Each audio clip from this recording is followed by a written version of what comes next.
When most people get on the search for how to get more energy, most of the time they're considering, how do I get the energy to do things in my life? Or they're thinking, I'm tired all the time. Wherever you fall on that spectrum, and whether you have in the past or you're in there right now, that's what we're talking about today. The Mind and Body on the Infinite Energy podcast with Kay and Shai.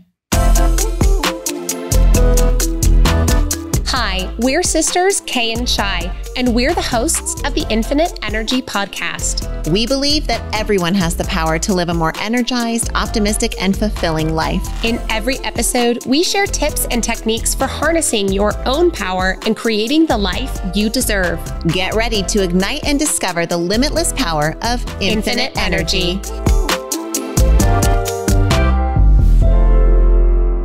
Today is all about cultivating mind-body energy, or the area of life that Shyla and I like to umbrella term call fitness. Yes, and this fitness is more than just your body. It's about that mental fitness as well. So there's that external piece, our physical body, but most of us are really dealing with our energy crisis on the 6 inches between our ears, and that's that mind piece. So mind and body, both elements of fitness, and both what we want to talk about today. Now we're going to tackle first up how to cultivate more infinite energy, aka positive habits to help you get more physical energy. We know that many of you are likely asking this question that Shyla said earlier: why do I feel so tired all the time? We get that too. We've been there as well. But we have found a few ways of creating and stoking natural energy within ourselves. And Shai, I'm just curious, what time did your alarm go off this morning? Oh, well, actually, my alarm didn't go off this morning because I was awake before it. It was set at 4:20, but I usually wake up sometime between 3:57 and 4:11.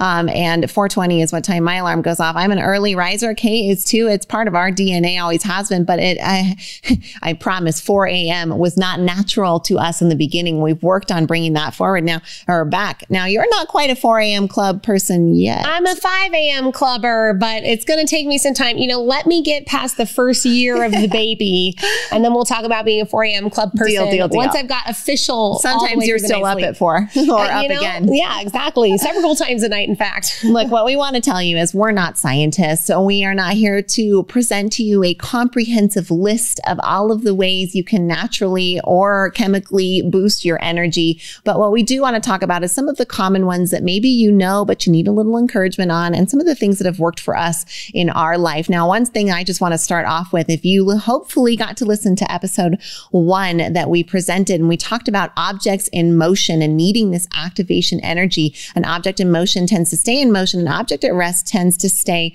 at rest. Now think about, and well, actually, I'm not going to ask you to think about it. I'm just going to tell you about me. And I bet you'll be able to relate. Now, it is winter here in Reno, Nevada, and there has been a lot of snowstorms. It's been very cold. It's a cold place here in the winter, which means in our house, there's about 6 months of the year where the fireplace is the central gathering place for everyone in the family. The kids fight over the spot in front of the fireplace. Chad and I often find ourselves satelliting at the fireplace. The fireplace is definitely a central hub. It is also the place that mom or dad, after the dinner is done, will occasionally lay down in front of the fireplace. Now, if one happens to lay down in front of the fireplace once it is dark outside, one might find themselves falling asleep very quickly and then being exhaustingly tired when it's time to put the kids to bed at 8:30. Now, this is what happens to me, but it's not because I'm so tired. It's just because I lay down and it's comfortable and I'm at rest, and my object at rest then stays at rest. And now I'm resting half asleep on the living room floor for a couple of hours before it's bedtime. Now, I bet you can relate to a story like that. But what it's indicative of is that idea that once we get in motion, once we get up off the floor and away from the fireplace, all of a sudden we can feel more awake. So sometimes it just takes shaking out the environment and getting away from the trigger in order to feel more energy. Ooh, that is such a solid example, Shai. It makes me think about, there's a habit, a positive habit I personally have in my life of washing my face every night before I go to bed and doing my skincare routine. I've had to fight hard for this habit over the last 18 months. Now, I've noticed there were a couple of nights in the last 2 months where I wasn't getting to bed with my face face washed and my skin care done. And I was wondering, well, what is happening? And the key factor was laying down on the bed before washing my face, because once that object got at rest, it was so hard to get it into rest. But if we can get ourselves to just get into a little bit of this movement, we create a momentum loop. Now, like Shyla said, we're not doctors and we are not professional in the fitness realm, but what we are people who have at least succeeded in a few things when it comes to stoking more energy. We've joined the early morning clubs. We have energy that sustains us throughout the day. When Shyla and I are having to work at our peak performance, we can count on our energy to be there with us. We even know that when our bodies are tired, that we can pull on a well and a resource within us to help us push forward and get through whatever it is that we need to get through. And so some of the things that we talk about aren't going to be for you. Some of the things you're going to want to take with you. It's just like any great advice session with your sisters. You're going to find some gems and you're going to find some things that don't work. Hopefully you find some laughs along the way and some ahas too. You know, I couldn't help but think about, I hope maybe you know this, maybe you don't. Kay and I are from a restaurant family. So we've spent 20 years, started as kids at the one restaurant. Now we're the co-chairs of the board and the co-owners. There's 9 locations, 200 employees. But when mom and dad bet it all and bought that first failing little restaurant, and we were just the scrapper family working the floor and learning it on the go, on the fly, the waitress, who had been there since it opened in 1974, that is not a joke, would always only eat an avocado standing up at the end of the day. And I remember finally asking her after like 6 months, like, Peggy, why don't you have a meal? You work at a restaurant that serves super good food. And for goodness sake, sit down. Like, you've been serving and here since 6 a.m. It's 2:30. Like, sit, take a break. And she would say, it's better for me to just keep going. If I sit down, it's much harder to get up. It makes the rest of my day very difficult. And if my stomach is too full, it's too much. So this is kind of what has evolved for me in my process to be most efficient over the 3 decades that I've been here. Now, I think about Dr. Joseph McClendon III. He does the same thing. He's our business partner, the co-founder of the Neuroencoding Institute. Hopefully you're a fan of his podcast as well, the Further Faster podcast. But he is the same way. He says, if I'm doing a huge event, look, I can speak on stage for 12 hours. I can go afterwards and do a 4-hour mastermind. I can do a training after that. But if I stop, it is extremely hard to get going again. And so this principle you've likely already seen play out in your life in lots of different ways. So there are a lot of things that you can do to overcome this principle, to stoke it, to get started right.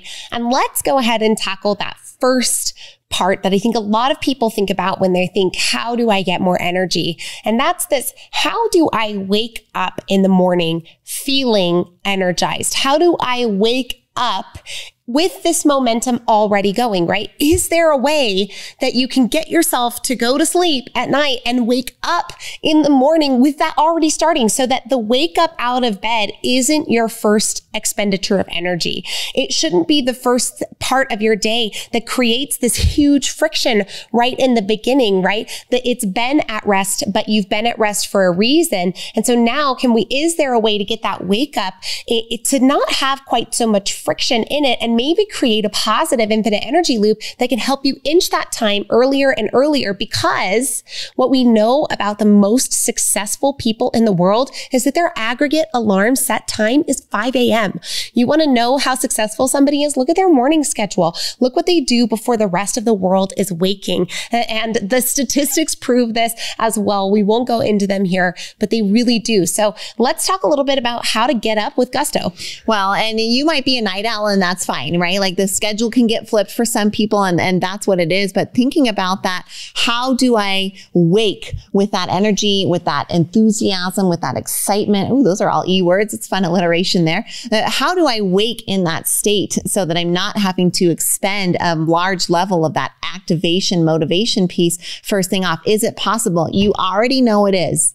And I'll prove it to you, because has there ever been a time in your life where you were so excited about what was coming the next day that you could not wait to wake up, your eyes flinged open as soon as you had consciousness spark in your brain and you flew out of bed, right? Christmas morning as a kid, the day of a vacation, a big flight coming up, a fun trip, a party you've been looking forward to, your wedding day, you fly out of bed, right? There are certain things that will pull you out of bed, which means you know it's possible. You have the ability and that energy all already within you. We're not creating or cultivating energy that doesn't exist. We're only helping you to expound on something that you already have. So one of our favorite practices for helping to get up better and more energized in the morning is to actually, either before we go to bed or before our time that we use to get to bed, we take a look at our calendar for the next day. Now, you might think, okay, this is a great productivity hack, ladies, I understand. But that calendar review of the next day, and then finding parts of that calendar review that give you a little bit of joy. Maybe even that joy is just getting off at the end of the day, but are there parts of your day that you can anticipate the night before so that you give your brain something to be even just a tiny bit excited about, so that maybe it can add to that initial momentum push that you need in the morning to help you get up and out. We're going to bring forward many more tips for you here as we get going here on the Infinite Energy podcast on how you can cultivate more energy in your mind and body.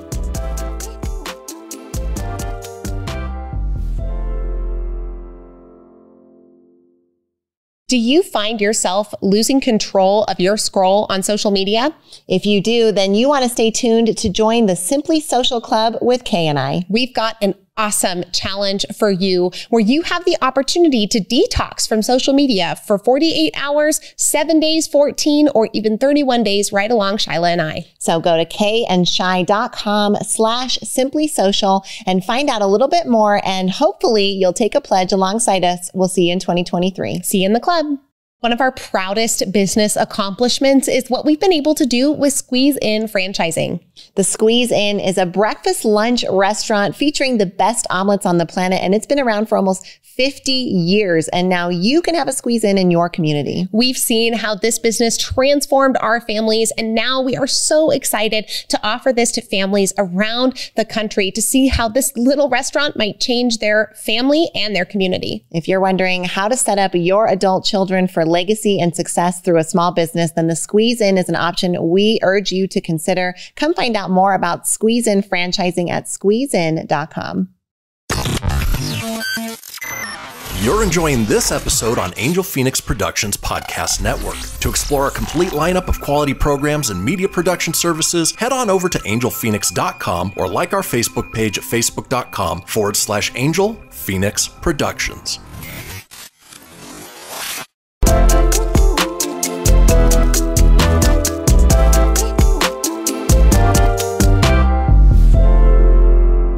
Welcome back. And, thinking about how do we wake up with energy, right? How do we get motivated to get out of that bed, whether it be 6 a.m. or 4:20 a.m. or somewhere even later or earlier, there is this desire to, how do I find that way to get motivated to get out of bed? Well, one of the ways that we love, and it's simple, is just your coffee, right? If you're a coffee drinker or a tea drinker and you have that beverage in the morning, you're probably kind of excited about it when you get to have it, right? Like, let yourself be excited for it. Maybe you get a special creamer. Maybe you have favorite cups. And so the night before, I'm going to use the Marvel Avengers cup tomorrow, and I've got my special creamer, and that's exciting, right? It doesn't have to be something big. I also will do this with restaurants. If I know I get to go out to eat, that makes me excited. That almond croissant at Walden's, it's coming, right?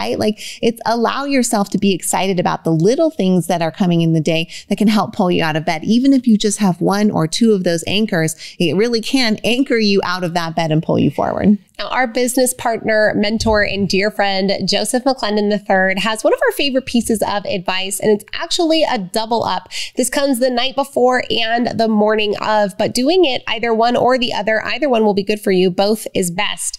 Now, it's really simple. You just drink a big glass of water right before you go to bed. Yeah, chug it 24 ounces. We're talking chug a glass of water right before you go to bed. And then when you wake up in the morning, chances are that'll have worked through your body and you will have a full bladder. Now, remember, sometimes it's just about getting that initial momentum going. If you can't get the will from within, cultivating the internal energy, maybe your bladder can be a motivator for you. Now, the other half of that is to keep a glass of water by your bedside, to drink it first thing when you wake up.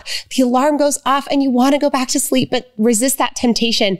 Take the action, grab the water, drink. First off, it'll fill that bladder, maybe get that physical need going. And second, it will help to stoke the energy that lives within you. Your body, it can conduct electricity. We know that our souls and our spirit energy are a form of electricity, right? The energy to get going in the beginning of the day. So adding water, an electricity conducive element into your body helps to just stoke the energy that's already within. I can't help but think about like a super old school Simpsons episode where Bart really wants to wake up early. I think it's to check the Christmas presents. It's something around that. He wants to do something before his parents wake up. And Lisa tells him the old Native American trick for waking up early is to drink a circle of water. So you see in the episode, he's got the table with all the waters around and he drinks them all and he has this really weird water dreams. But I couldn't help but have that visual as we talked about using your physical body as a literal alarm clock. Now, that might not work for you. Certainly, as we get older, we start tapering off our beverages before night. But drinking the water right when you wake up is key and so incredibly helpful. But one thing you can do before bed that is absolutely something all of us should adopt is to not look at our phones for the hour before we go to bed. It's really hard. And definitely, I don't get it right all the time. I know you don't get it right all the time, but we're both working on it. This is so important for our brains to be able to wind down from the stimulus so that when you go to bed, you're able to fall asleep faster and get into that REM deep sleep quicker so that you can have more restful sleep and be ready to activate and get out of the bed in the morning. All right, some rapid fire, quick tips for you in regards to getting better sleep. These are going to be super common sense. You probably already know them. The first one, do your best not to go to bed inebriated. Did everyone do the eye roll with us? Like, okay, ladies, don't drink too much alcohol before I sleep. But the second one might be surprising for you. Give your body at least 2 hours to digest food before you go to bed. AKA, don't eat a huge meal and then go right to sleep.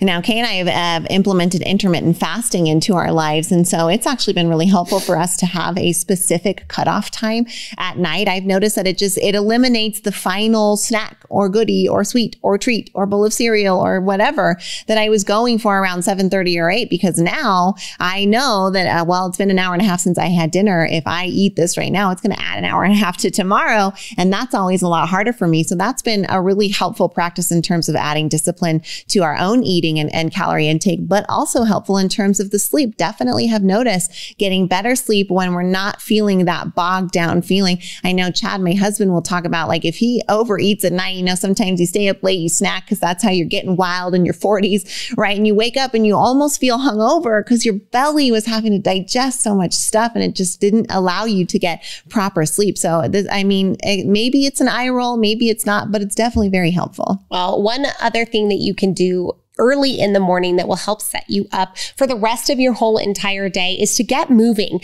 And that's not just out of bed moving, but get moving from an exercise perspective. If you can do this in the morning, look, if you can exercise anytime in the day, like I am not saying only in the morning or not at all. Like this is your sister coming at you and saying that if you are making the excuse that you can't work out because you can't find time to do it in the morning, that is not an excuse to not work out. Boo to you. You can do it in the afternoon. Let's figure it out together, right? Okay. But if you can get active in the morning, it helps sustain your energy for the rest of the day. Now, this is proven. We have higher levels of cortisol. Our metabolism works better in the morning. We're able to utilize our energy from a chemical perspective better in the morning. And then we can help that to sustain throughout the day. But an exercise, a walk, 6 miles on the treadmill like Shyla every day, a Peloton ride, whatever it is, can really benefit you if you do it in the morning. So, okay, we've talked about stoking energy first thing in the morning. We've talked about getting out of bed. Now let's talk about what happens when many of us hit the fated 2 p.m. slump. The wall. Well, for me, what happens then is snacking. I usually hit the wall from like 2:30 to 4 o'clock. That is Shy's prime snack zone. If I am not being conscious and aware of it, maybe it's like from after school, right? There's like that 3 p.m. after school snacking trigger for me. But then obviously heavy digestion, it's going to make you feel tired and you hit that slump. So whatever the slump is for you, I know we start to notice it too. Like, man, I've been staring at the same email for like 15 minutes. It's a 5-minute response. What's going on? Oh, well, one of the things that we know when that usually happens is that that object has been at rest for a little too long and it's starting to get into that resting, melting mode. So we want to like shake it out, activate our bodies, literally stand up, stretch, make yourself big, right? Like do the little back and forth thing. If you're watching us, you're seeing us do all these motions. If you're listening, please know that we are playing full out here.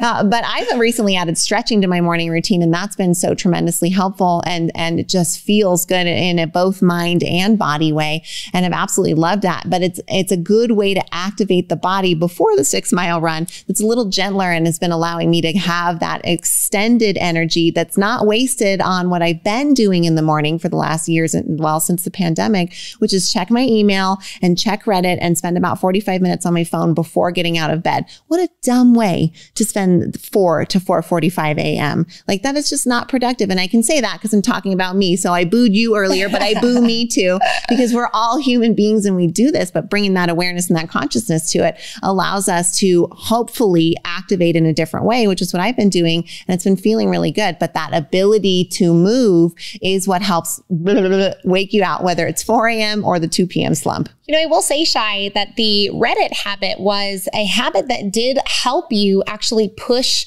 that awake time up and up and up to eventually get you on the treadmill to 5. So while it may have turned into a toxic habit and you found ways to improve it, it was healthy for you for a while. But like any good tool in the toolbox, you had a different problem and a new opportunity come forward. And what you were looking at was no longer a nail. You had screws to deal with and you couldn't use the hammer. You needed the screwdriver. So for those of you who are maybe like, there's no way I could get up at 5. Like, could you just open your eyes and like scroll at a thing for 15 minutes until you're awake enough to get out? I wouldn't suggest it because then you're going to have to habit structure later on getting that out. But if you really can't think of any other way to stoke yourself first thing in the morning, it can be a good way of pulling yourself out. But that afternoon movement cannot be understated. Now, a couple of ways that we have put into practice afternoon movement. Sometimes it's just jumping up and down for 30 seconds. Sometimes we do a walk around the block, or we find a place where we can go walking together. Sometimes it's taking the dogs for a walk. Sometimes it's turning on a song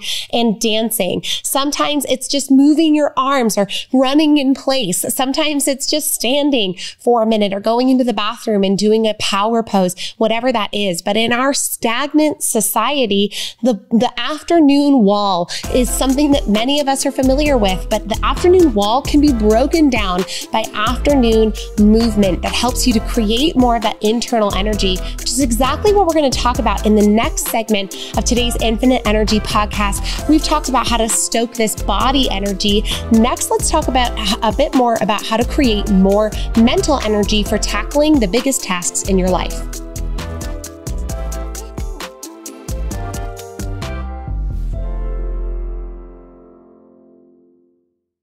We're talking leadership this week, and one of the organizations we are so proud to be at the helm of is the Neuroencoding Institute. We got to co-found the Neuroencoding Institute alongside Dr. Joseph McClendon III, amazing world-renowned neuropsychologist and incredible mentor and teacher. If you're at all interested in learning more about what the Neuroencoding Institute does and what it can do for you, please visit neuroencoding.com.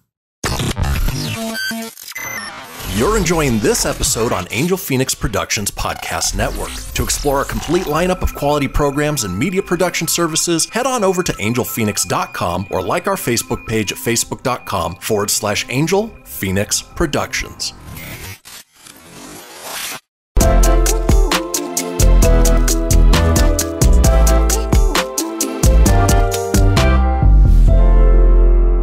All right, let's talk about that real energy crisis, right? The energy crisis of motivation. Well, many of us think if I just had the motivation, if I could just get myself moving, but I don't feel like it and my body hurts and I'm tired and my time is filled with so many things and everything is cluttered in my life. I'm already maxed out. How could I possibly add more or make progress towards this goal or try and do some new skill or work towards a new habit? It can be, I'm already overwhelmed with my life. Like, we hear you and we got you. And we're excited to tell you there are some really simple things you can do. And it's, remember, Energy can't be created or destroyed. So it's not about creating new energy. It's just about organizing the energy you already have and using it in a way that will help you. And I promise you'll create way more space in your life and you'll feel a lot better too.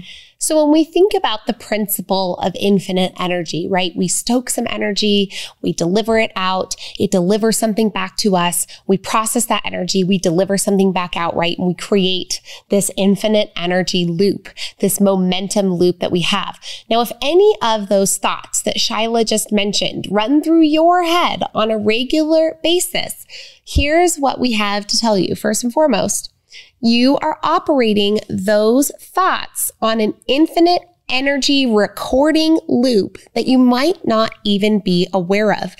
Chances are you might not even be aware that those thoughts that are running away aren't even you. And we talk about this a lot in our realm, that there is this separation between the thinker and the one who listens to the thinking. And so the first thing that we've got for you here in creating more of this positive motivation energy is to understand that many of us have a negative dialogue that has run out of control in our minds.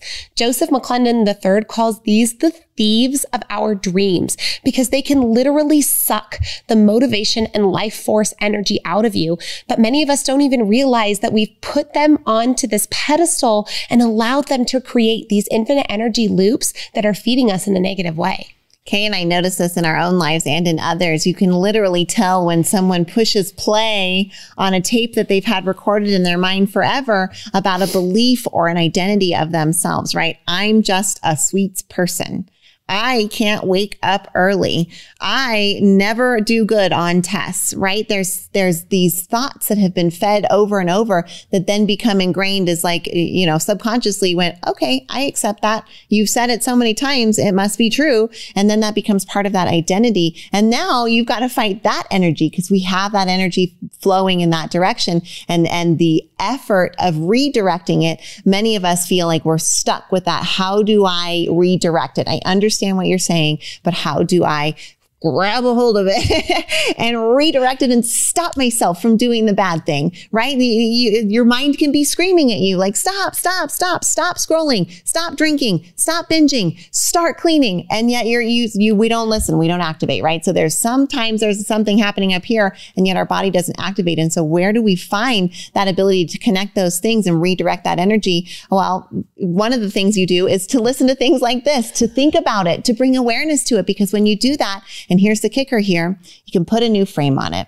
And once we put a new frame on something, your whole view of the picture can change. And that's what's so amazing. The picture itself won't necessarily change. But if you put a new frame on it, if you say, I don't have to do the dishes, I get to do the dishes. Are you kidding me? I get to live in the most prosperous country, in the most developed nation of the world. And all I do is rinse my dishes and put them in the dishwasher. I get to do the dishes, right? And we put a little frame on it. Is it still the same activity? Yes, it is. But maybe all you needed was that new frame to nudge you in that direction. Now, a new frame can sound like a simple thing, but creating behavior change can feel like a daunting task when you're in the middle of doing it. So let's take this out of the concept and bring it into the context. Now, I have a habit that I am working on. It's actually not a habit. This is not a habit. This is a task in my life that I am really trying to get right with, everybody. A task that is never ending, a task that is daunting, a task that I see day in and day out, and it never, ever,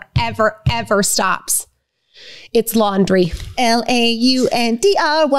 I mean, come on. Like, the laundry just never stops. Okay, wait. See, I'm actually pressing play on a pattern right here. Whoop. Did you see that happen? That was really interesting. Yeah. I am working right now on writing a new script for myself, on creating a new infinite energy loop, because I've created an infinite energy loop that has been in play since I was a teenager. Now, Shyla, you might not know this, but when you moved out of our house at the tender age, when I was a dear, sweet 11-year-old and you were 18 and you moved out of our house, the laundry machine, like of actually doing the laundry and getting it put away, kind of stopped, because I think you always carried the load of sorting the laundry and then everybody would put it away. But now that this teenager chore was gone and we bought this restaurant, and so all of everybody's duties changed and there was nobody there to sort the laundry. So growing up as a teenager, we had piles, like mountains. We had this room that we would just like hide all of the mountainous clean laundry, and getting ready in the morning in high school, I would be sorting through this mountainous pile of clean laundry downstairs, trying to find shirts to get ready for the day. And so I had this anxiety around laundry. I've always anticipated that it's going to be this mountain, and manifesting into adulthood. Turns out laundry's hard. It's constant. Have 2 kids. Turns out it's everywhere, and it's always, and it never ends.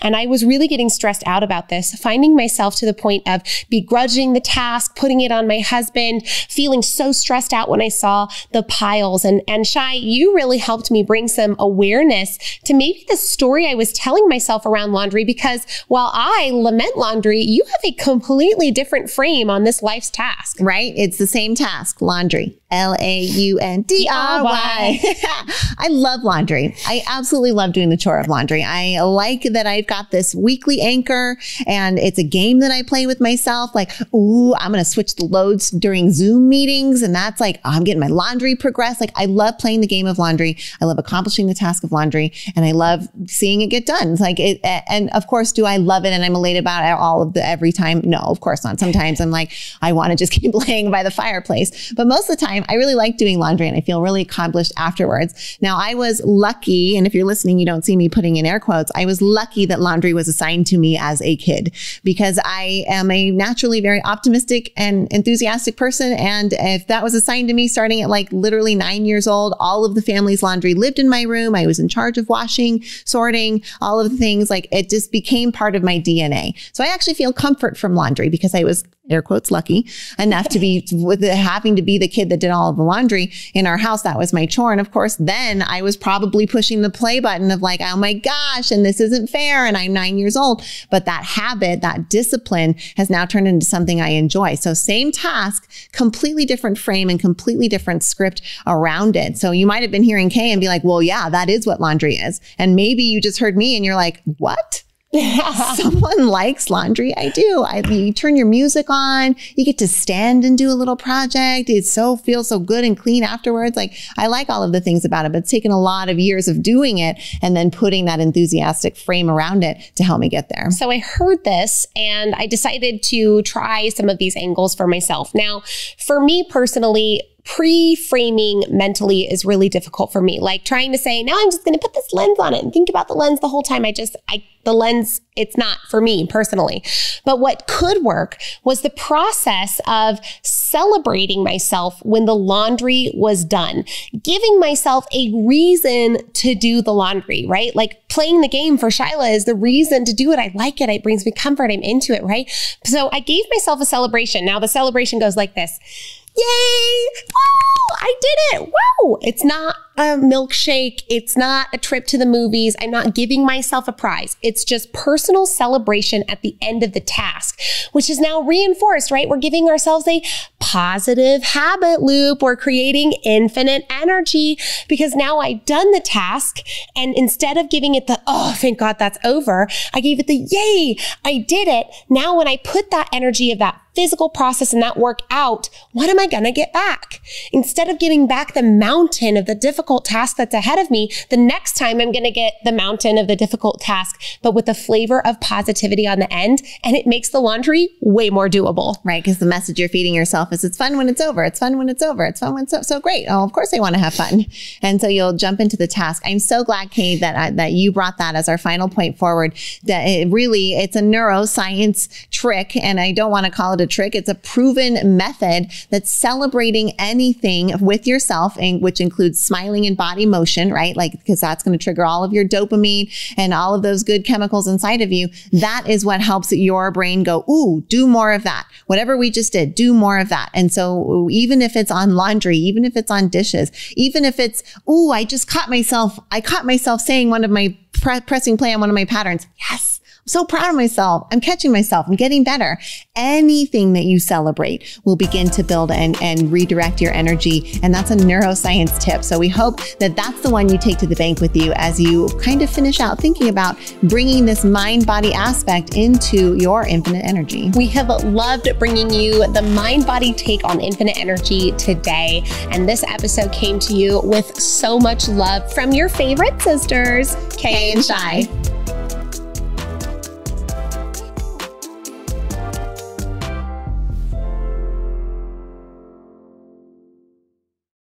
This podcast was a production of Angel Phoenix Productions.